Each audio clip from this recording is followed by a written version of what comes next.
अनुभव तरी बाबाने पूर्ण लाईफच हा अनुभव आहे की बाबाची खूप छोट्या छोट्या गोष्टीमधून मदत मिळते. मला आता जस्ट मगाशीच एक अनुभव आला की पाऊस तर येत होता आणि एका बहिणीला जाऊन आणायचं होतं. मी बसलेली तर येऊन करत बाई म्हणाले की एका बहिणीला आणायचं कोण जाणार. ठीक आहे म्हटलं मी जाते.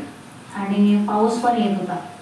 मी बाबाला मग तेवढं सांगितलं की बाबा मी काय म्हणजे छत्री वगैरे काही घेतली नाही, कारण गाडीवरनं जात असताना छत्रीची काही म्हणजे एवढा उपयोग नाही होत. परंतु मी बाबाला सांगितलं की जाऊन येऊसपर्यंत दोघींना पण भिजू देऊ नकोस. आणि खरोखर मी अनुभव केला की बाबांनी पूर्ण तो पाऊस थोडा थोडा येत होता, परंतु एवढा जो पडत होता तेवढा थांबवला बाबांनी. असं दररोज मी काय करत असते, अनुभव घेत असते.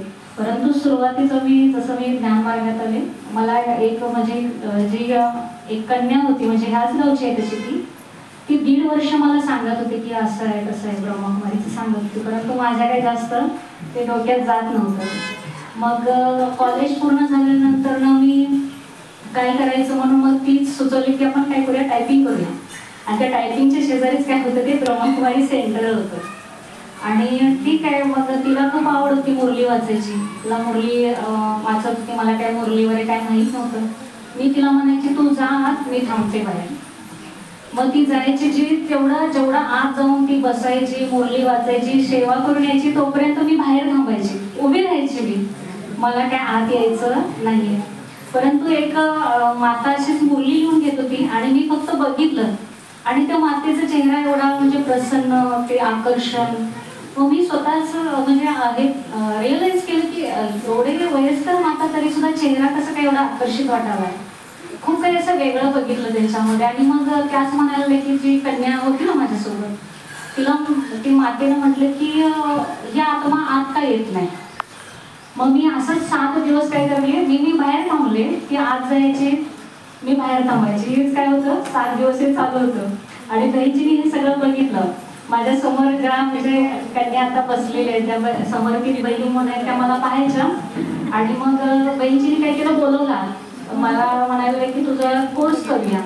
मी म्हटलं तर सगळे कोर्स केला, हा पण एक कोर्स करूया. मग कोर्स करायच्या नेमक्याला मी आत गेले. आत गेल्यानंतर ना एक वेगळी अनुभूती आली मला, जी मी मंदिरामध्ये किंवा एक शांतीची अनुभूती मी खूप केली त्या सेंटरमध्ये गेल्यानंतर ना. आणि गेल्यानंतर ना बहिणीने पहिला लेसन केला. ज्ञान काय बुद्धीत जात नव्हतं. ती कन्याची मुरली वाचत होती, ती मुरली पण काय माहीत नव्हती. परंतु बहिणीने कोर्स केल्यानंतर बहिणी म्हणाले की बाबाच्या कमऱ्यामध्ये बसायचं असतं. ठीक आहे म्हटलं, तर बाबाचा कमरा ह्यांचा काय ते बघूया. मी जाऊन बसले बाबाच्या कमऱ्यामध्ये आणि खूप विशेष अशी अनुभूती केली पहिल्याच दिवशी, की असं वाटलं की ह्या बाबांना मी कुठेतरी बघितलंय. आणि तसा विशेष अनुभव आला की मी माझं मन आणि बुद्धी एकाग्र केली त्या बिंदूवरती आणि खूप एक एनर्जी पॉवर बाबा भरत होते. आणि अशी अनुभूती केली की बाबा कानात येऊन काहीतरी सांगत आहेत. मी खरोखर पहिल्यांदा मी माझ्या जीवनामध्ये एवढा विशेष अनुभव केला. मी काय असं केलं होतं की ते बाबा येऊन मला सांगत आहेत. मग मी घरी त्याचं मी चिंतन करायची की माझी मैत्रिणीची होती ना, तर ती म्हणायची की अगं यांना बहीणची म्हणायचं, ते तर सुद्धा माहीत नव्हतं. ठीक आहे म्हटलं. आणि मी ते दिवसभर जे होत होतं ना सेंटरमध्ये, ते सारखं चिंतन चालायचं माझ्या बुद्धीमध्ये. आणि बाबा खूप विशेष ना मला खूप मदत करायचे. जे मी बाबांना संकल्प करायचे ना, ते मला काय व्हायचं, खूप मदत मिळायची. आणि मी स्वतः रिअलाइज करायची की मी आजपर्यंत जे संकल्प केला, विचार केला, ते पूर्ण का होत नव्हते, परंतु आता तिथं गेल्यानंतरच कसं काय होत आहे. तर याचं एक वेगळं काय होत होते, दररोज बाबा ते अनुभव देत होते. आणि परिस्थिती पण तशी गरीब होती. परंतु जसं म्हटलं जातं की एखादी मूर्ती जर आपल्याला एखाद्या मंदिरामध्ये जर बसवायची असेल, तर त्या मूर्तीसाठी सुद्धा एक मंदिर घडवलं जातं. तसं बाबा सुद्धा काय करायचे, त्या मूर्तीला तरी घडवायचे, परंतु त्याचबरोबर लौकिक घर सुद्धा बाबांनी सुधरवलं. तो एक विशेष मी अनुभव केला की जे 14 वर्ष काम थांबलेलं होतं ते बाबांनी एका सेकंदामध्ये केलं. मग बाबा असे छोट्या छोट्या गोष्टीतून मदत देत काय केलं, बाबाने त्याच्यामध्ये पक्क बनवलं. मुरली तर 2 वर्ष समजत नव्हती, परंतु विशेष मी काय करायचे, बाबाच्या कमऱ्यात न चुकता जाऊन तिथं बसायची. मला खूप छान त्याची अनुभूती व्हायची. मी प्रत्येक गोष्ट बाबाला शेअर करायची, बाबाला सांगायची. परंतु आजपर्यंत आता सुद्धा बाबाला कधी कंप्लेंट नाही केली की बाबा हे असं झालेलं आहे.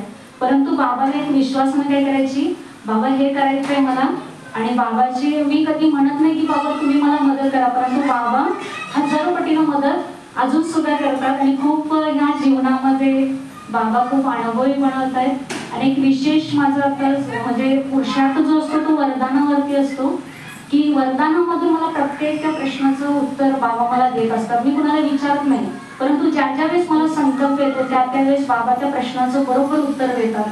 आणि त्या वरदानामध्ये जास्त मला गहराई मी शोधण्याचा प्रयत्न करत असते. मी एक संकल्प म्हणजे मुरलीच्या वेळेस मला जरासं झोप यायची, म्हणून मी बाबाला फक्त सांगितले की बाबा मला झोप तेवढी येऊ देऊ नकोस. आणि खरोखर बाबांनी तो संकल्प सुद्धा पूर्ण केला. ज्या ज्या वेळेस मुरली ऐकायला बसते, 2-3 वेळा ऐकते वाचते पण, परंतु त्या त्यावेळेस बाबा अलर्ट होऊन बसवतात मुरलीला.